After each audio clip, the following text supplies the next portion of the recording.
So I'm very happy to be here, very happy to have been invited. For me, it's been a great meeting already, although it just started. I learned a lot this morning. And I want to tell you a little bit about the way we think about neural circuits and why we think that's different from the way, maybe people have thought about it in the past. But first, I want to acknowledge the people that did most of the work. I'm mostly going to talk about the work of a graduate student in the lab, Nuno Carlijn. But it's heavily influenced by many other people over the last years. I just want to highlight Sander Keming, David Barrett, Wieland Brendel, Pietro Vertecchi, and most of all, Sophie de Neef, who basically started this whole line of investigation.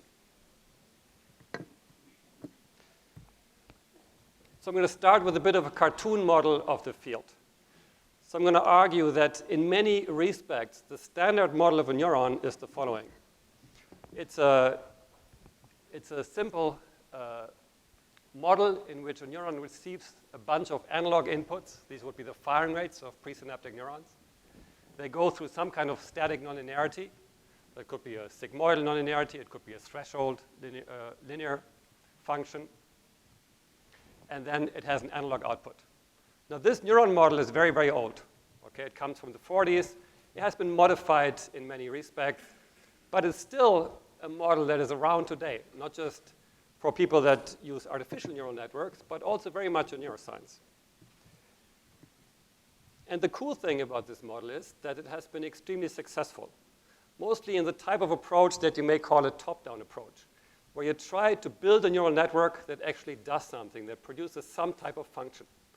A particular example, for instance, could be a network that tries to recognize objects, such as in modern deep learning networks, where you maybe build a hierarchy of different layers, etc. And then you find if you learn the synaptic weights of these networks, you get highly functional networks. They can do amazing things these days. But we all know as neuroscientists that they're unrealistic in many, many respects. And so the question is, why are they so unrealistic if they are so functional? So you can try to take a more neurobiological approach. And my cartoon way of seeing this is the following. You basically start more with what we know about the nervous system. So you say, we know a lot about neurons. For instance, they spike, okay? And if they spike, you may say, well, I want to build neural networks that not just produce spiking per se, but also the statistics of spiking. Say that you have irregular asynchronous activity, for instance. So you put that as a constraint into your system. Then most often what happens is, yes, you build circuits that maybe look a lot more like the brain, but you lose the functionality. Okay, everything becomes worse. From personal observation, I'd like to give an example, which is very appropriate because my postdoctoral advisor, Carlos Brody, is here. When I was a postdoc with Carlos, we had a beautiful two-neuron model that was a rate neuron model. It was basically based on this particular type of neuron model. But Carlos said at the time, if we want to publish this, it has to become more biological. We should build a spiking model. So we looked up at the time, how do you go from a rate model to a spiking model? So it turned out what you had to do is you take each rate unit, you replicate it 100 times, so that afterwards you can average over all the spiking output to get an approximation of the rate unit. So then you end up with a network that is much larger. It had like 200 neurons. It didn't work as well as the rate network anymore because it was more noisy. Okay, but you can publish it in good journals, and it does help your career. But you do feel, on the inside, you do feel just a little bit, that there was a cheat involved. So to end this little bit of a cartoon view of the field, I would say this complexity of neural systems that everyone finds, we don't really need it. And whenever we try to add it, things just get worse. It's so much easier with these simple neuron models. Now, the point I want to make is that maybe these simple neuron models have somehow led us astray, okay? That there's something missing in the way the brain works that is not captured by these models. Now, they are not, of course, not the first one that kind of has that suspicion. It's sort of a constant suspicion in the field. But I want to convince you, okay, that maybe we are on a track that is interesting. So I want to restart the field from a different perspective, because there's something else we've learned about neural networks in the meantime. One of the things that works really well is how we can read out information from neural networks. So if you record population activity in various brain areas, whether it's mammals, whether it's cortex or subcortical areas, whether it's insects, one thing that always works very well is to read out population activity through linear readouts. And I'll explain in a second what that is. It's maybe best demonstrated in brain-machine interfaces, where people will record activity, say in primary motor cortex, and then map that activity that's recorded in the monkey brain onto a screen, say into a cursor, the XY position of a cursor. And then the monkey learns to move that cursor around just with its brain activity, okay? And that basically works with this type of linear readout. So I will make just two assumptions to, in some sense, think different about neural networks. The two assumptions are just going to be that information is decoded from spike trains via linear readouts, and the other assumption is that spikes are fired to improve downstream readouts. So those are the two core assumptions of the theory that I want to show you, and I'm going to now slowly try to convince you what these two assumptions entail. They may seem harmless. The interest is mostly in what results from them. Okay? So I'm going to try to lead you step by step through what we're going to get if we follow these two assumptions. So first, let's specify more precisely what we mean with a linear readout. So linear readout would be that you have a bunch of spike trains coming from your networks in the brain. And what we're going to do is we're going to filter them, similar to the way a synapse would filter them, but a very simple linear filter. So we replace each spike by a simple PSP or just an exponential filter. And then we're going to sum them, maybe somewhat similar to the way we think a dendritic tree could sum them, okay? We're going to weight them, and we're going to sum them. And if we do that, then we get these linear readouts. So they're just linear mappings of the filtered spike trains. Now, if you think that this is what's happening, so that a downstream area would actually maybe read out spike trains this way, then you can think of this system to a first approximation as a digital analog converter. So that's something that we all use whenever we analyze actually recordings from neurons. We usually smooth the spike trains, we add them up. So it's very much what we do when we analyze neural recordings. But if you have this thing that I'm just going to call a DA converter, a digital analog converter, you may ask the question, well, how do you go around? How do you now go from analog back to digital? Because that seems like a natural conceptual question to ask. Now again, we're not the first ones to ask that type of question. The difference is that we're going to try to ask that type of question on the network, on the population level. Not on the level of single neurons, but on the level of the network. So that what you end up with is basically something similar to an analog-digital analog ADA conversion, okay? And the reason to look at this very simple system where you basically start with X, move it through a bunch of spike trains just to retrieve X is because that's the simplest mapping you can think of. It's just an identity. Once you understand that one, you can go to more complex things that a system could do. So let's just look at this sort of identity mapping. We're going to take the view of a single neuron. And the premise is that this single neuron should only fire a spike if it actually improves this ADA conversion, this mapping.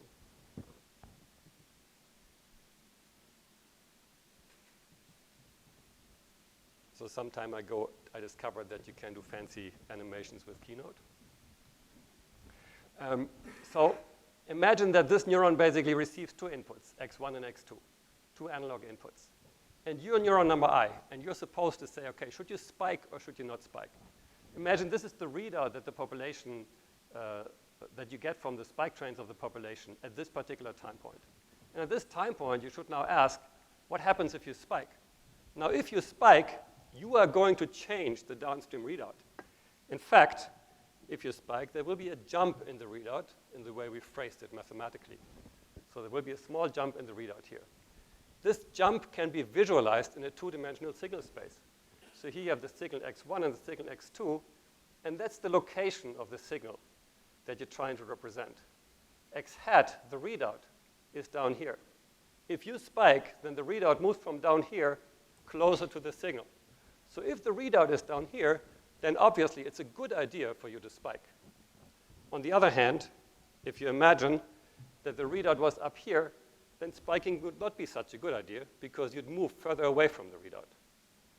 And by these simple geometrical considerations, you see that basically space gets divided into two parts. One part where you should not spike, and another part where you should spike. And they're divided by this threshold, which now becomes the threshold of the neuron.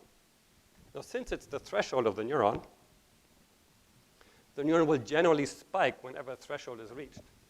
And when it spikes, it will move the readout to this line, which I'm going to call the reset. And threshold and reset, they're supposed to remind you of the voltage of a neuron that has a voltage threshold and resets spike to a sort of hyperpolarization potential after each spike. So mathematically, what we're going to do, and this just follows from the math, is we're going to define the voltage as a projection of the error between the signal x and the readout x hat, so this difference here, on the decoding vector of the neuron, di. Di basically is a two-dimensional vector that somehow contains the strength of these little weights down here, okay?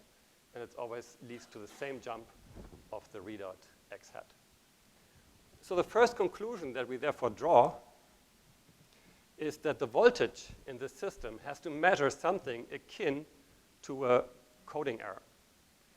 And I think that's different from the way we usually think about voltages, because usually a voltage is just some kind of subthreshold potential without any kind of functional meaning that's only relevant because eventually you get a spike.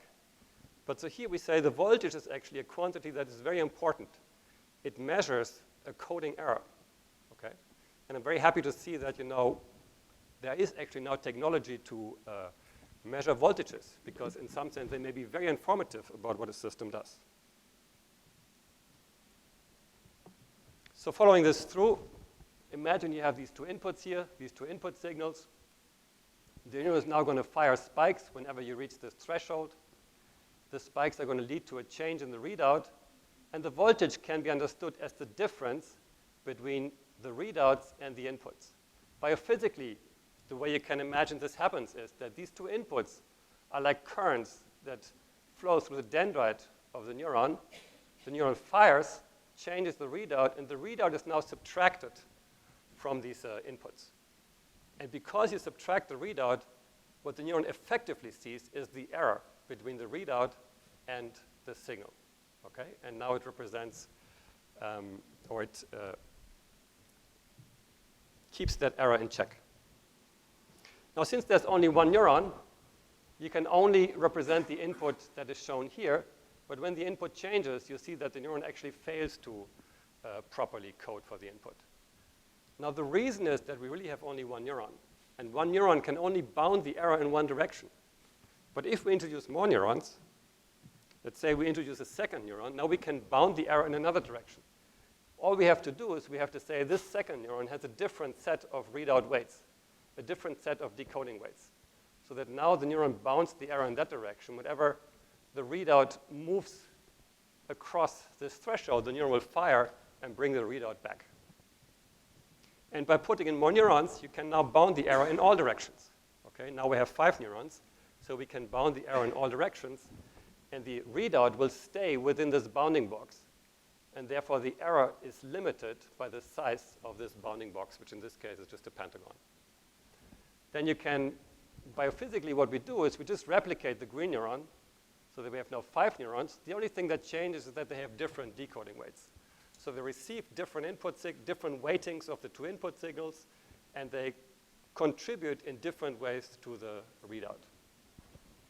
Here are the voltages that you see. So you have 5 different voltages. These are the spike trains. Now you see there's some extra spikes being fired at the end, and now the readout tracks the input the way we wanted it. Now, one way of thinking about this system is to say we feed that readout back onto the dendritic tree of the neuron. However, mathematically, we can reinterpret what happens. Biophysically, we can reinterpret what happens. We just have to take our definition of the readout and spell it out, and we see that we obtain a term here that is a sum over all the presynaptic inputs to a particular neuron. that has this term di transpose dj, which is an inner product between the decoding vectors of two neurons. And that has the form of a weight matrix. Okay? It's like a synaptic weight between different neurons. So we can biophysically reinterpret the system as saying that what's actually happening is that all neurons, wire laterally and thereby communicate whatever they have to say about the readout in a direct fashion without actually having to go explicitly through the readout. What's then going to happen is that neurons that have similar contribution to the readout, for instance, will inhibit each other in the sense that one will say, if I spike, you don't have to spike. That's why I'm going to inhibit you, because I already took care of the error in the readout. Now, if you go through the math and you take the derivative of this equation, then actually what you end up with is something that's fairly familiar. It's just a network of leaky integrate and fire neurons. However, this network now has a very specific connectivity, both in terms of how the feed-forward weights are set that feed the input signal into this network, as well as the way the recurrent weights are set in this network. Okay? So that's the second conclusion. Now, a third conclusion follows if we just, for instance, look at this yellow neuron here. Now, if you look at the yellow neuron, you'll see that it actually does not spike. Okay, the yellow neuron never spikes. But what you can see is that it receives these excitatory inputs that lead to some kind of depolarization. And then afterwards, it receives an inhibitory input because one of the neurons fired. Then it receives an excitatory input again, and then an inhibitory input again. Now, each inhibitory input exactly eliminates the previous excitatory input. This way, the error is kept in check. And this way, the neuron is also balanced because inhibition cancels excitation. But here, this balance between excitation and inhibition has a precise functional meaning because it's related to the error. Only if inhibition and excitation balance will you actually have the errors kept in check. Okay? Otherwise, you reach a threshold, and then you have to fire. So conclusion number 3 is that in this network, we get balance of excitation and inhibition. Now, I'd like to visualize this because I think it provides some additional intuitions why we find this particular network architecture interesting. So what I'm going to show you is a 2-dimensional signal that is just a sine wave and a cosine. And I'm showing the signals here. So you have a cosine and a sine wave. And this moves in a circle here because it's a sine and a cosine in 2 dimensions. Now I'm going to turn on this bounding box. There are 12 neurons here that are basically now keeping the readout, which is this black circle, in check. So the readout stays within the size of this bounding box to represent that signal, which is gray here. The readout is also shown here in these black traces. And here are the spikes of the neurons. So here you have the 12 neurons. They fire their spikes. Whenever they spike, the readout changes. And what this illustrates is that the readout will stay within this perimeter of the signal. And every time the readout always leaks towards 0, because if no one spikes, the readout leaks away. Every time it reaches one of these thresholds, one of the neurons will fire and bring the readout right back in. Okay? And all of this is mediated on the network level just through lateral inhibition or also excitation between neurons. And I think it's a nice geometric view of what the network is doing and how it is representing the signal in this case. And you see that the signal is being tracked within a certain precision that we can regulate. But there's something else that this illustration can make very visual, which is something that originally actually really attracted me to this particular way of thinking about networks. And that is it shows how a neural network can be robust. Now, robustness is not an issue that has found huge amount of interest in theoretical neuroscience. But it turns out most networks are not really robust. Okay? If you eliminate neurons, they'll all have some functional deficits. On the other hand, we think as a field that if you eliminate neurons in the brain, that the brain is pretty resistant against, say, small lesions, etc. But here in this network, there is actually robustness. And it's easiest illustrated if you just start killing some neurons. So imagine, for instance, I'm going to kill first this red neuron, and then I'm going to kill this purple neuron, okay? So what's going to happen? So the system runs. It's now again tracking in a sine and a cosine, and now I'm going to eliminate the red neuron. But because I eliminated the red neuron, you know, the error is still bounded. The purple neuron has been eliminated, but the error is still bounded. 2 more neurons have been eliminated, but the error is still bounded. As long as the error is still bounded, the system will remain functional. Now, at the very end, I eliminate too many neurons, and now you have a hole in that bounding box, and now there's a deficit in the system. So you can visually see that in this case, the only thing that actually matters is whether the error keeps staying bounded. And you can kill neurons, but the system will immediately compensate the loss of those neurons. So conclusion number 4 is that this network is robust. It's robust against the loss of neurons, but it's also robust against various other perturbations. And if you're interested, I can show more movies about those perturbations. One type of perturbation that is particularly interesting is to just add some noise. Now, if we add noise on these neurons, we used to say we just add some noise on their voltages. Now, if you add noise on their voltages, in many respects, it's the same as adding that noise in the thresholds. Okay? It's the same in terms of the spiking pattern that you get. But if you add the noise in the thresholds, then you can visualize it in this 2-dimensional plot. And so what's going to happen is that now all these thresholds are jiggling around, and the jiggling around is determined by the size of the noise of the system.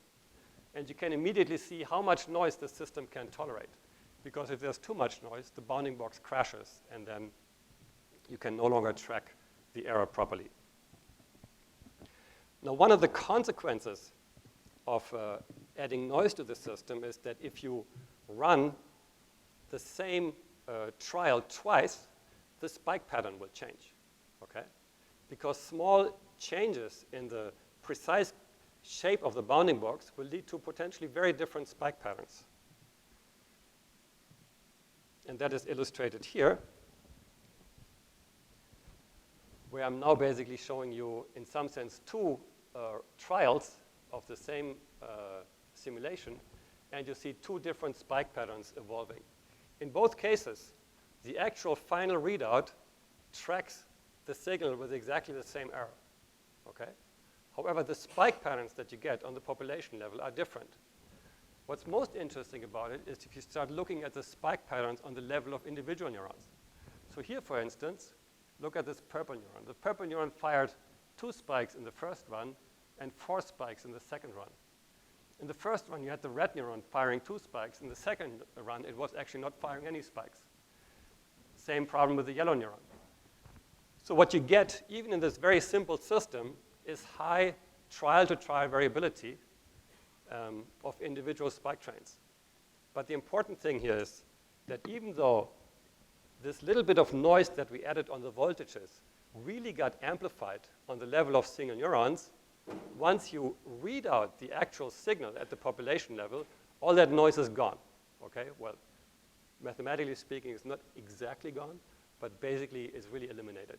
So the high trial-to-trial variability that you would see in a system like this has nothing to do with the overall noise that a downstream readout would actually see. So conclusion number 5 is that small differences in the noise of the system or in the initial conditions can lead to large differences in the population spike pattern. Now, one thing that one may want to do is scale up the system. So far I've shown you basically a 2-dimensional system in the sense that it can code exactly 2 signals.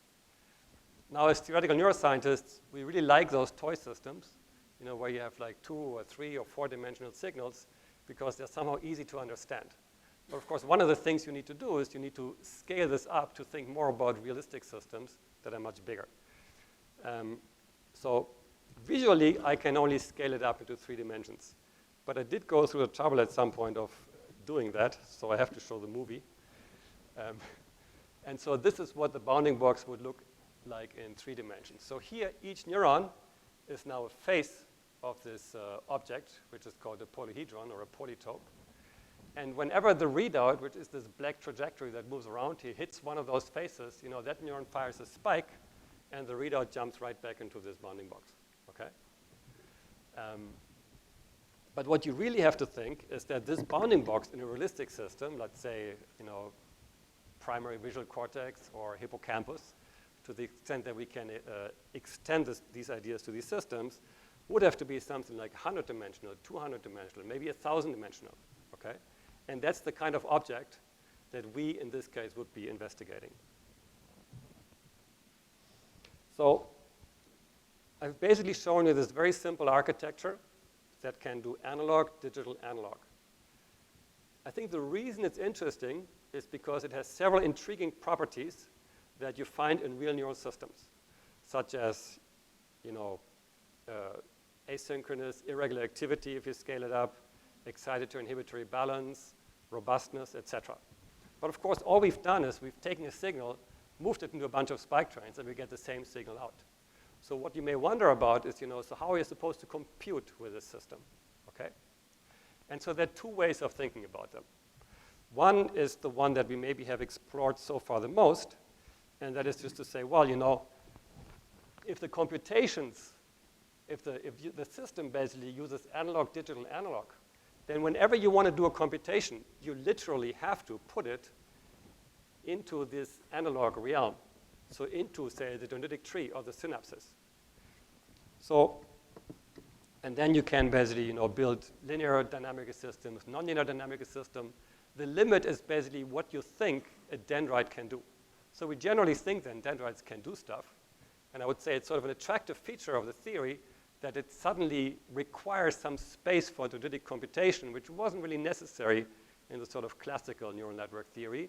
There's a need for dendritic computation in this theory.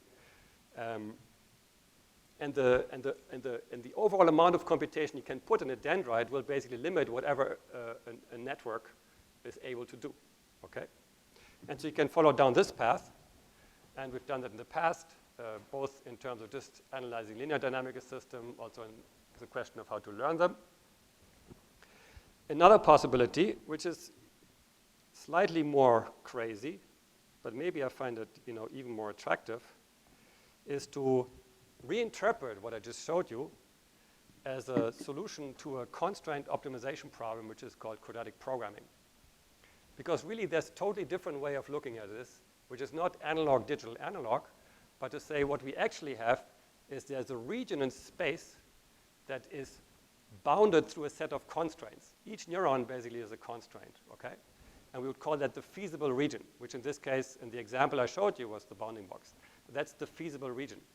And inside that feasible region, we have an optimization that's going on. In this case, it would just be a quadratic optimization because it's just a leak, basically. And this type of optimization problem, it's called a convex optimization problem, turns out is actually something that's being used pretty widely, apparently. So I'm sort of new to the field. But so then you could say, well, what these networks are actually doing is they're solving convex optimization problems, okay? So that's a path that we're currently interested in the lab, but we haven't entirely worked it out. So those are two ways in which you can think about computation in the system. Now, another thing that you may ask is, well, there are all these very specific connectivities that you need. How should a network be able to wire itself up to exactly connect in this way?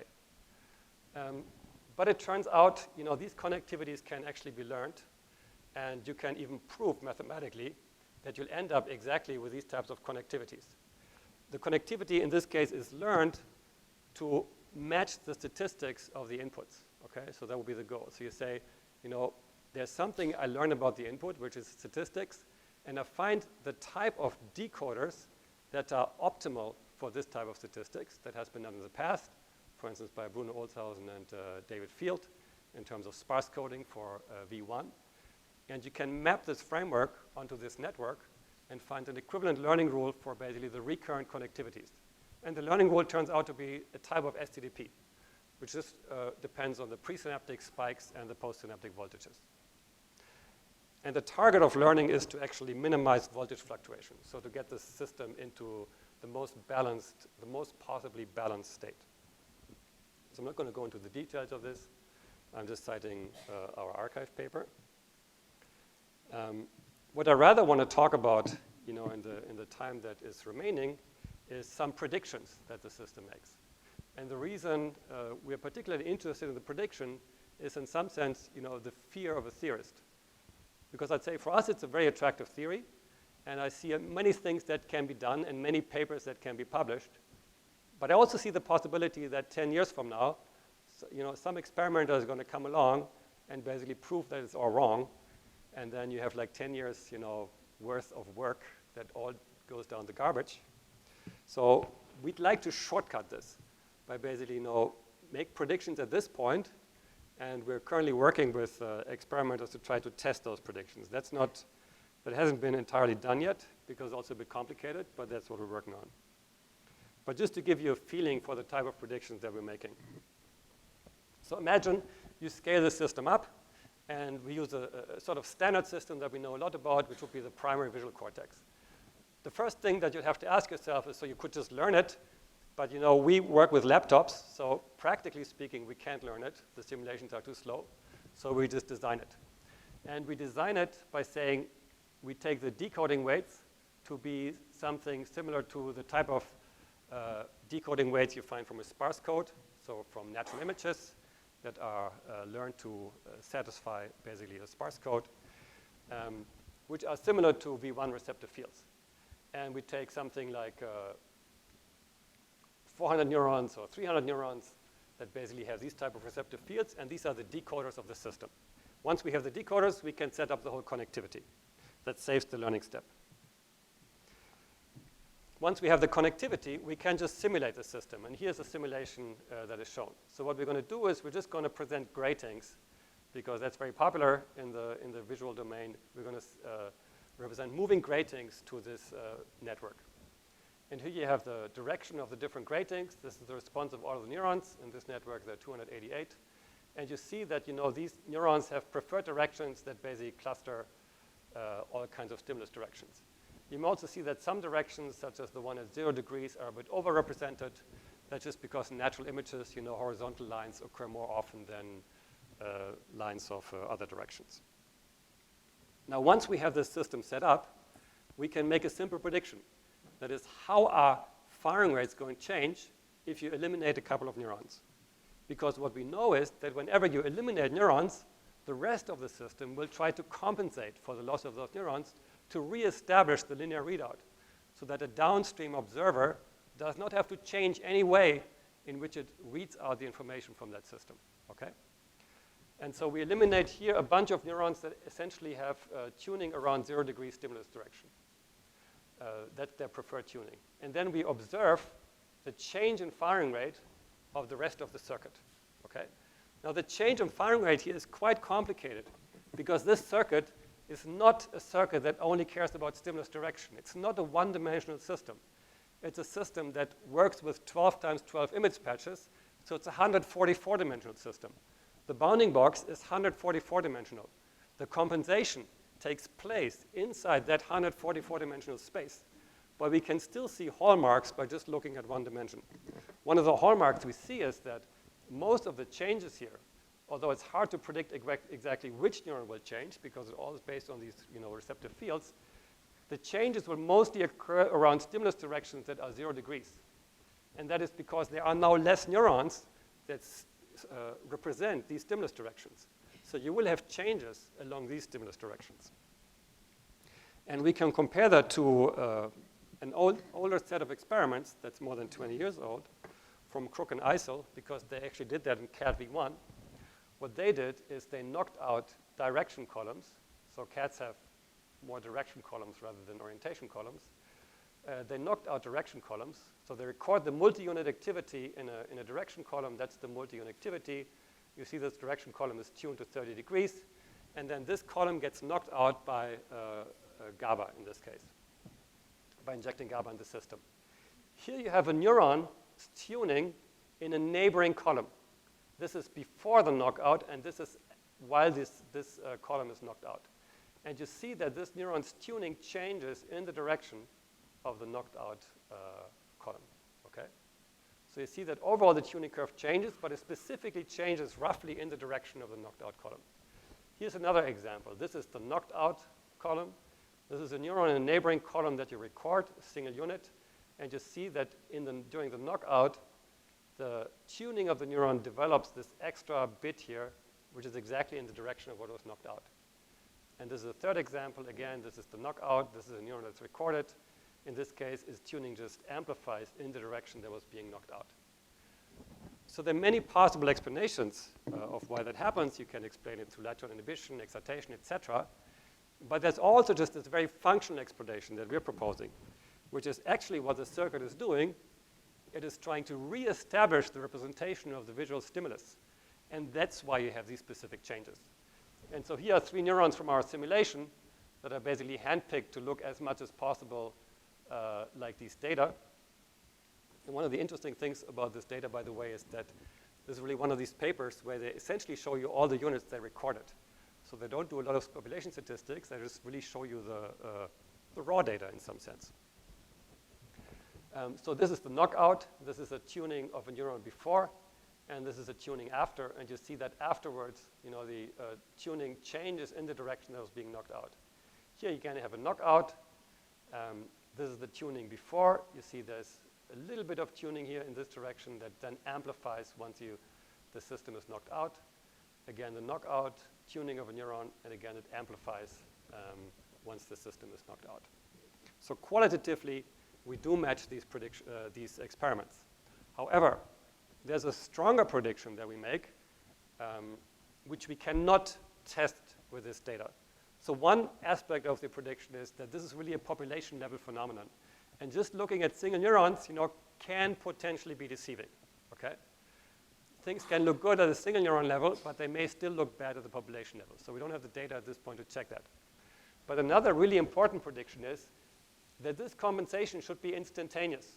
So when this thing is knocked out, you should immediately see this effect. Basically, one synaptic time constant should be at most what it takes to see that effect. Here, on the other hand, because of experimental constraints, you know, GABA takes some time until it takes effect. So this was 5 to 10 to 15 minutes. So it's not ruled out that these changes in the tuning curves that was observed by Crook and Eisel is just due to plasticity, okay? There could be, you know, fast types of plasticity that just change the tuning curves, and that could have this effect, okay? But we predict that it's instantaneous. I'll show you one last experiment because I think it's really cool, and it appeared in a paper from David Dupre's lab, which was not at all about knocking out neurons. It had like a very different title, but we found it anyways. And it's the following. So they basically have an animal that is running around in a circular box, and by some, you know, amount of crazy molecular techniques that I won't be able to replicate exactly how it works, what they're able to do is they're able to tag the cells that are active in specifically this arena, okay? So they tag only the cells that are active when the animal is running around in this circular arena. They tag them, and then they express, I think, either Arch, heterodopsin, I don't know which agent it was. They express a membrane protein that allows them to inhibit those cells. And that's shown here. So basically, this is the activity of the cell when light is off. Then they turn the light on, and the cell gets inhibited. Okay, so now it's pretty much silent. When you turn the light off again, the cell starts firing again. Now, this was a place cell, as is shown here. So it was active in this lower left bit of the arena. Then if you turn the light on, you know, the place cell disappears, okay? So the interesting bit of this experiment is that they can basically instantaneously eliminate all the place cells in this arena, okay? But then what they found is that, well, they weren't just place cells that they were recording. They were also recording cells, you know, that weren't really place cells when they were in the normal conditions. So these cells, you know, they would sometimes fire, but they didn't have any clear spatial preference. But then when they turned on the light and these place cells were turned off, suddenly these other cells turned on and became place cells. And that change happened. Well, I talked to David Dupre, so he wouldn't say that it happened instantaneously, but he did say it happens within 1 second. Okay, that's the biggest bound he was willing to give me. And you can basically see it down here. This is like the first trial here, and you see in the first trial, sometimes you already see that the cell, within maybe 1 or 2 seconds, it suddenly starts firing. So it goes very fast. So it's not a proof that it goes as fast as we wanted, but I'd say it goes in the right direction.